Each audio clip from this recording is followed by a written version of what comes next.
وعلیکم ورحمۃ اللہ وبرکاتہ۔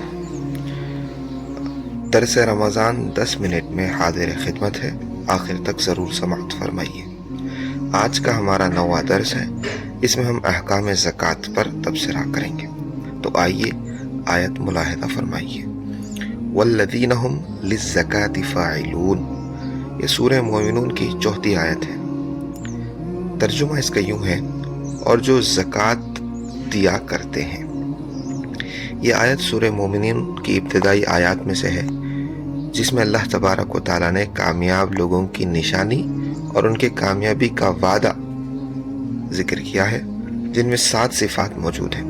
ان 7 صفات میں سے ایک صفت یہ بھی ہے کہ وہ زکوٰۃ ادا کرنے والے ہیں، یعنی مالی حقوق کی ادائیگی میں بالکل کوتاہی نہیں کرتے۔ لغوی معنی کے اعتبار سے مفسرین اکرام اس آیت کا یہ مطلب بتاتے ہیں، جو اپنے نفس کو برے اخلاق اور مشرکانہ عقائد سے پاک رکھنے والے ہیں، وہ فلاح پاتے ہیں۔ انسان کے اندر بخل، حسد، حب جاہ، حب مال، ریاکاری جیسے جذبات وقتاً فوقتاً امڑتے رہتے ہیں، آتے رہتے ہیں۔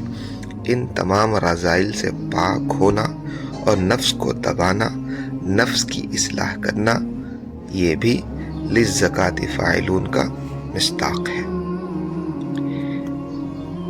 چلیے آئیے اب احادیث کی طرف چلتے ہیں۔ صحابہ اکرام رضی اللہ عنہ مجمعین کی ایک جماعت کو حضور صلی اللہ علیہ وسلم نے نصیحت کرتے ہوئے فرمایا، تمہارے اسلام کی تکمیل اس میں ہے کہ تم اپنے مالوں کی زکوٰۃ ادا کرو۔ دیگر الفاظ میں اگر بتایا جائے تو یوں ہے کہ اپنی زکوٰۃ ادا کر کے اپنے اسلام کو مکمل کرو۔ بغیر زکوٰۃ کے اسلام نامکمل رہتا ہے۔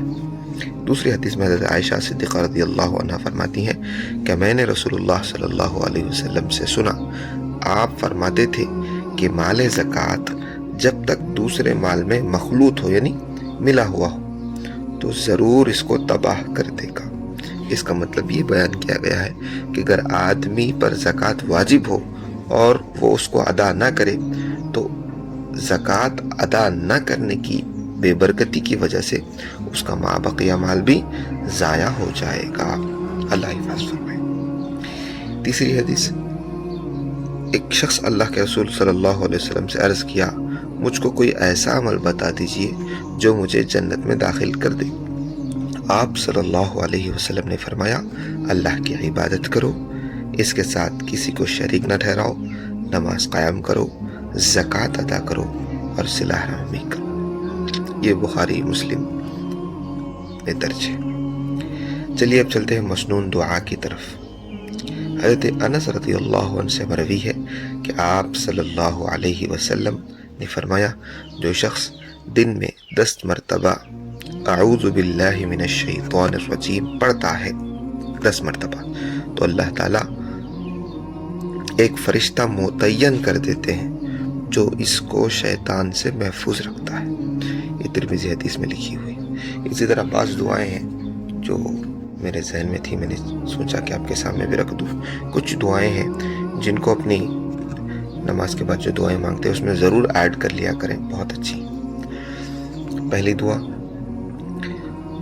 اللہم انا نعوذ بک من ضیق الدنیا، اے اللہ میں تیری پناہ چاہتا ہوں دنیا کی تنگی سے، ونعوذ بک من ضیق الآخرہ، اور اللہ میں تیری پناہ چاہتا ہوں آخرت کی تنگی سے۔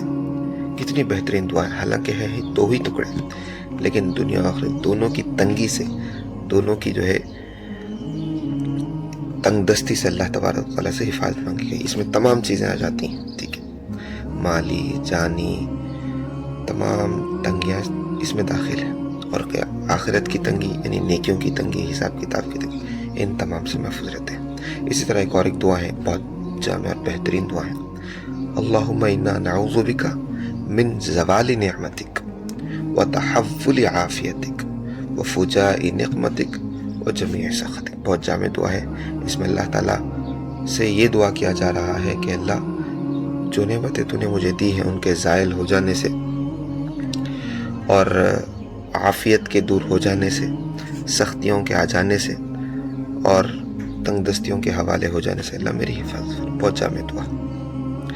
تو ان دونوں دعاؤں کو اپنے ہر نماز کی دعا کے بعد ایڈ کر لیں. اسی طرح ایک دعا ہے اللہم انا نسألک العفو والعافیہ والمعافاة الدائمہ فی الدین والدنیا والآخرہ.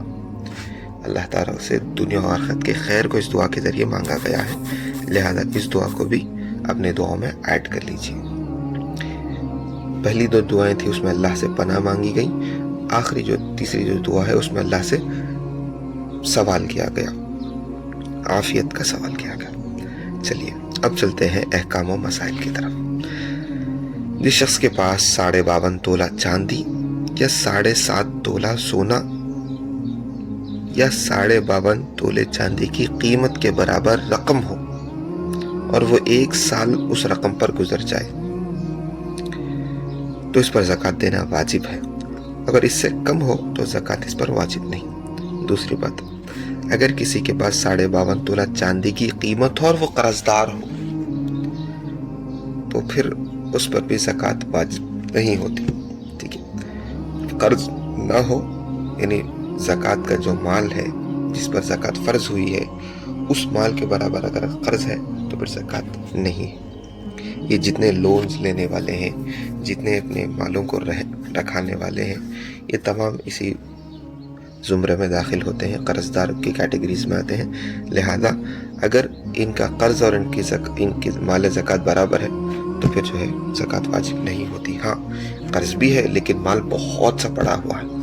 آج کل لوگوں نے جو ہے مال کو رکھتے ہوئے بھی قرض لینا ایک ٹرینڈ بن گیا ہے. اپنے مال کو سیف رکھتے ہیں اور لون اٹھا لیتے ہیں تاکہ جو ہے نقصان ہو تو لون کا مال نقصان میں جائے، اپنا مال نقصان میں نہ ہو.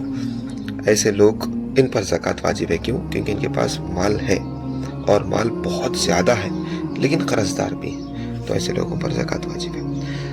مال پر زکوٰۃ کتنی واجب ہے اس کا طریقہ یہ ہوگا کہ اگر آپ کے پاس 1 تولہ سونا ہے تو آج کل 1 تولہ سونا 80,000 چل رہا ہے، تو 1 تولہ سونا آپ کے پاس ہے تو 2,000 آپ کی زکوٰۃ ہوگی. 2 تولے سونے ہیں تو 4,000 واجب ہوگی. اس طور پر زکوٰۃ ادا کریں، یہ آسان سا طریقہ ہے. یہ رہی آج کی درس کی باتیں جو ہمارے سامنے وضاحت کے ساتھ آئی ہیں. امید ہے کہ اللہ تبارک و تعالیٰ ہم سب کو اس پر توفیق عمل نصیب فرمائیں گے، اور امید ہے کہ آپ اس کو بار بار سنیں گے، سمجھیں گے اور اس پر عمل کریں گے اور ثواب کے ارادے سے اس کو آگے تک شیئر کریں گے. جزاک اللہ خیرہ. کل کے درس میں دوبارہ ملاقات ہوگی. تب تک کے لیے اپنا خاص خیال رکھیے، اپنے خاص دعاؤں میں یاد رکھیے. فی امان اللہ. السلام علیکم ورحمۃ اللہ وبرکاتہ.